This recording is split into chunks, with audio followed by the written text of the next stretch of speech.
Кыргыз-Түрк Манас университетинин коммуникация факультетинин радио телевидение жана киноискусство бөлүмүнүн жыл ичинде мыкты деп табылган кино тасмаларын жана телекөрсөтүүлөрүн ар ишемби күнү коомдук 1-каналдан көрө аласыздар.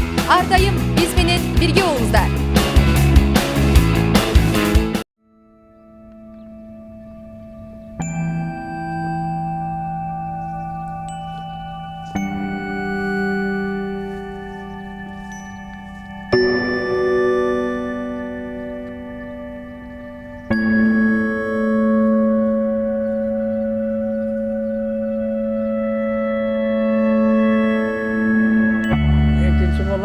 Chet elga ishlab yuradi.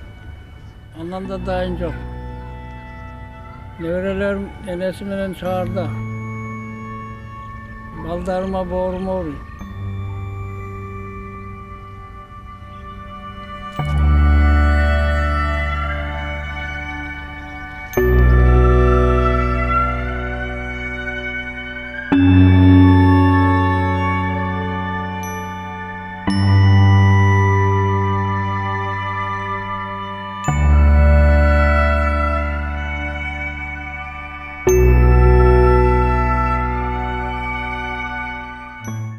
Жашоону аргандай белгилер курчап келет. Аны баамдап да, баамдабай да турмушубуз өтө берет. Бүгүнкү сиздерге суна турган тасмабыздагы кооз кадрлардын негизинде тартылып, терең ойду өз ичине камтыган.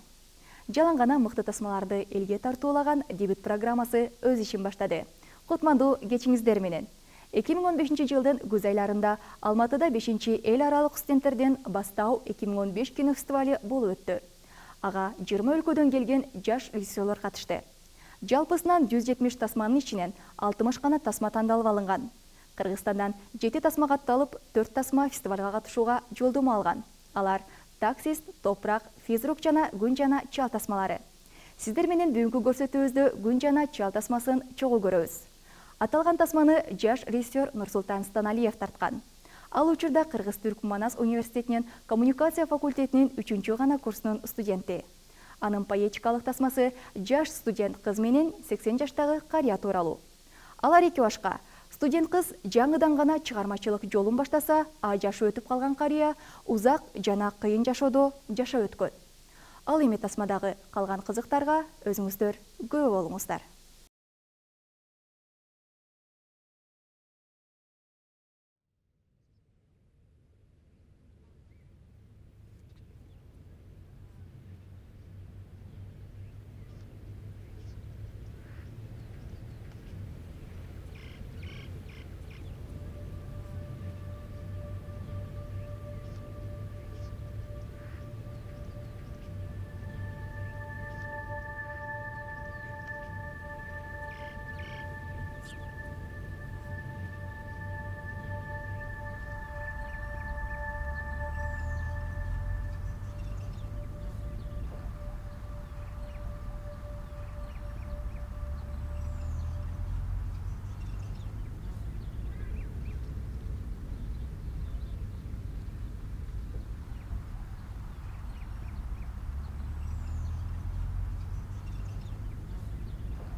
Саламатсызбы?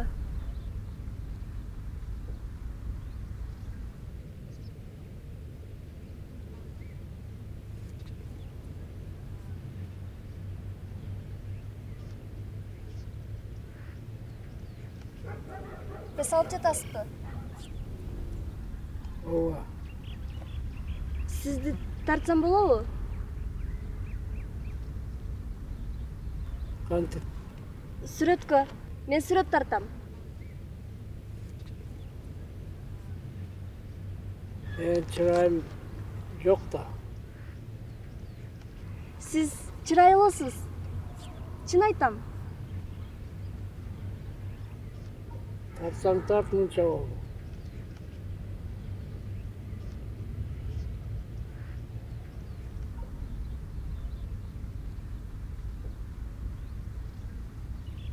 Çağırdık okşaysın. Ооба.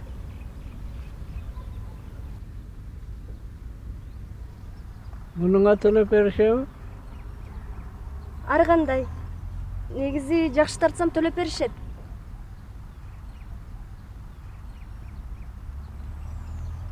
Әрекет қылсаң берекет.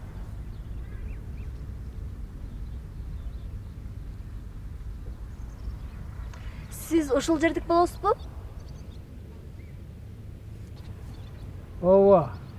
Өскен жерім ушул жер.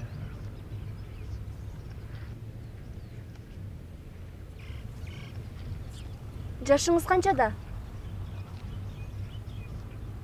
80'de.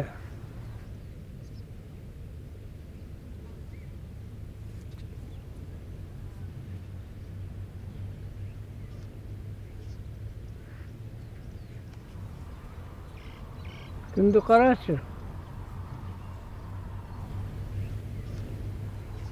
Абдан кооз. Деги эле кооз жер экен.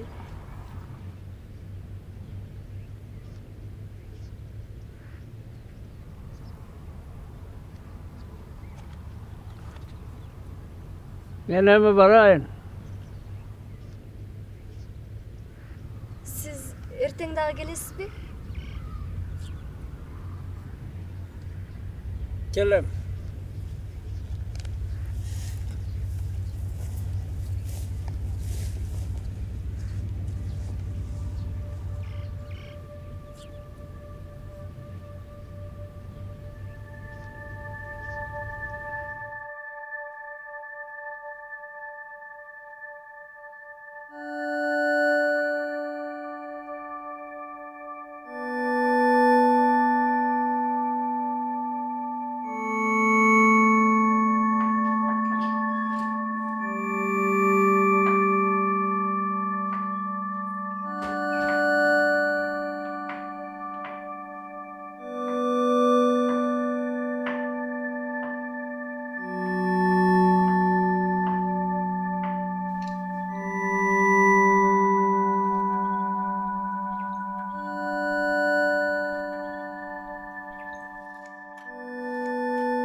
Сиз балдарыңыз менен турасызбы? Kiçik oğlum menen çoğu oturam. А калган балдарыңызчы? Tonu oğlum sırkovlap kaza taptı. İkinci balam chet elkede işlep жүрөт. Andan da dayın yok. Nevrelerim enesi menen çağırda. Baldarıma boğurma uğruyor.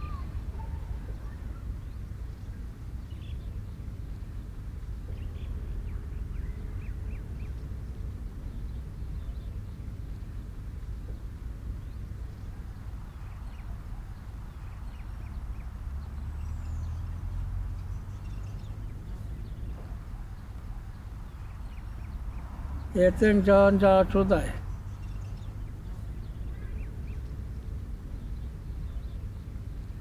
Эмнеге? Negedir oğurup duram. А сиз эртең дагы келесизби? Bilbeyim. Negedir oğurup duram.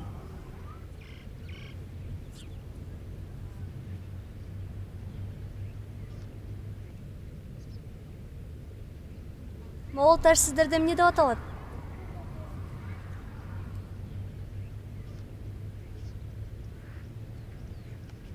Бұл çakmaktар.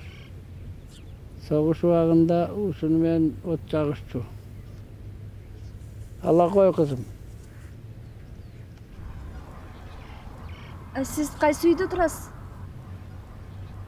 Жақын эле. Теги үйбүздүки.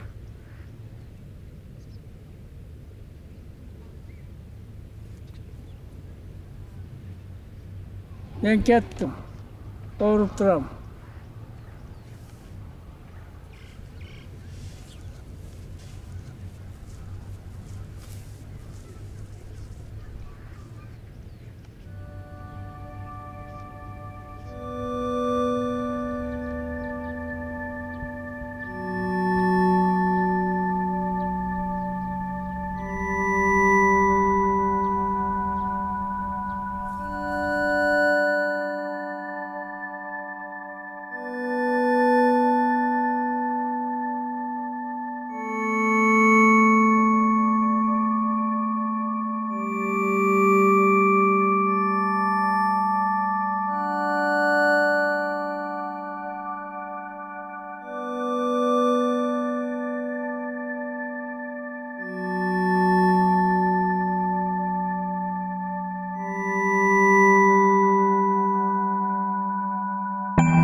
Саламатчылык. Үсен ата ушул үйдө жашайбы? Жашаган. Көз өтүп кеткенине 1 жыл болду.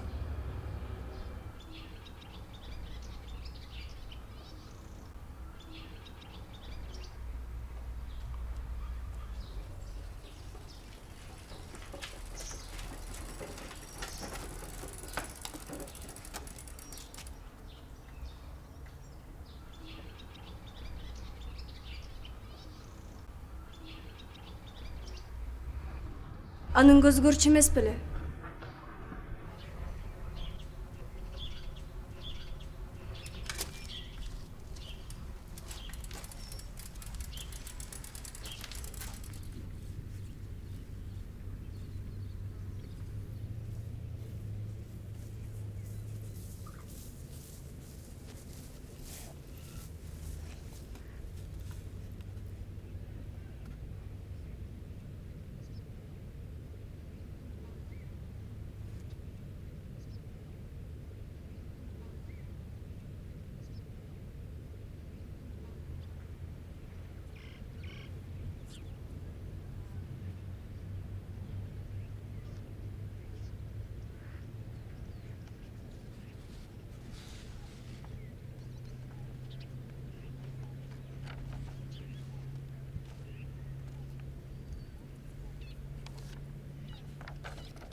Өзүңүздөр көрүп тургандай, Нур-Султан жаратылыштын кооз кадрлары менен тасманы көрүүчүлөргө сунган. Окуя күн менен чалдын негизинде баяндалып берилди. Күндүн батканы менен карыянын жашоосу да бүткөндүгүн, кайра күн тийип, карыянын ордуна небереси келгендигин, жашоонун өзгөртүлбөс мыйзамы десек туура болот. Анткени убакыт эч кимди күтпөгөн, алдыга жыла берет эмеспи. Андыктан ар бир жашап жаткан көз ирмемге ыраазы бололу. Сиздердин кызматыңыздарда мен Асель Ахматалиева болдум. Кийинки жумада дал ушул саатта амандашканча саламатта туруңуздар.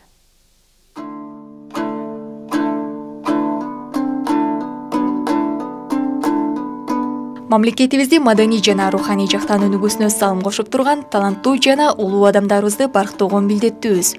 Өзүнүн ырлары жана котормолору менен жан дүйнөбүздү байытып келаткан таланттуу акыныбыз Омор Султановдун жашоосун чагылдырган тасманы кийинки чыгарылышыбызда көз алдыңыздарга сунабыз. Поэзия аттуу сыйкырдуу дүйнөгө чөмүлүүнү кааласаңыз, келерки аптада өткөрүп жибербеңиз. Ырдын барысы эле мага көрүнчү калп өңдө.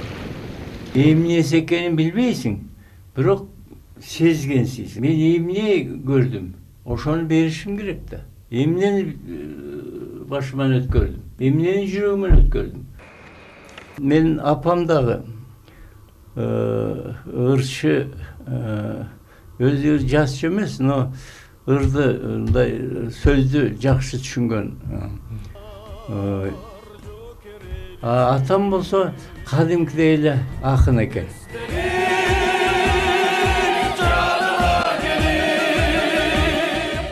Анан согуштан Сталинградтан тияк бияктан кат жазганда ыр менен жазчу. Анан айылдагылар султандан кат келиптир. Ыр менен ыр жазыптыр. Окуйбуз деп катты алдырып келип окушчу.